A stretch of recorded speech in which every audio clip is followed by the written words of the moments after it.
Kumusta, mahal na mga manonood, maligayang pagdating sa aking channel. Nandito ako muli sa balita tungkol kay Tugba Buyak Ustan at Enjan Akyurek.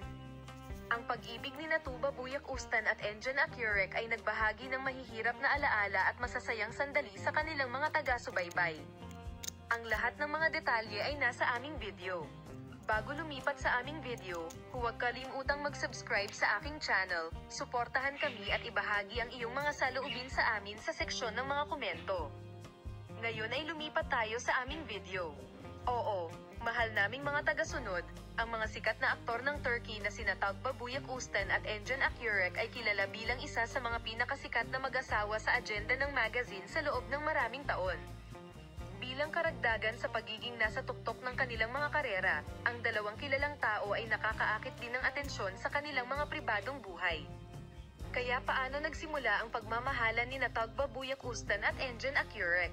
Ano ang mahirap na sandali at masasayang sandali? Narito ang kawili-wiling kwento ng pag-ibig ng sikat na mag-asawang ito.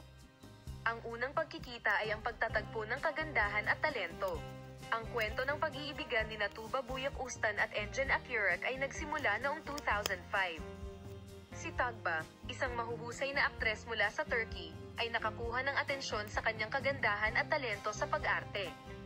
Ang aktres na si Tugba Buyak Ustan, na nakakuha ng maraming tagasunod sa kanyang matagumpay na karera, ay nakagawa ng malaking epekto sa kanyang karera at pribadong buhay.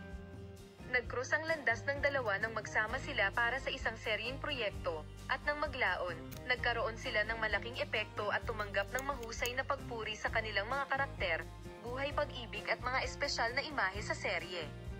Ang mga matagumpay na aktor na sina Tugba Buyak Ustan at Enjan Akyurek, na ang mga unang proyekto ay ang seryeng Kara Para Ask at Safir and Kizi, ay pinahahalagahan ng lahat. Ang Kara Para ay isang serye ng pag-ibig na nagsimulang mag-broadcast noong 2007. Sa kanilang mga tungkulin sa serye, nakakuha sila ng mahusay at bagong nilalaman at naging hindi malilimutang mag-asawa sa mata ng mga manunood. Ang taus-pusong pagkakaibigan at kahangahangang pag-ibig na nagsimula sa set ng serye ay naging mas malalim na damdamin sa paglipas ng panahon, at ito ang paksa ng pagpapahalaga at pag-usisa ng mabubuting tao.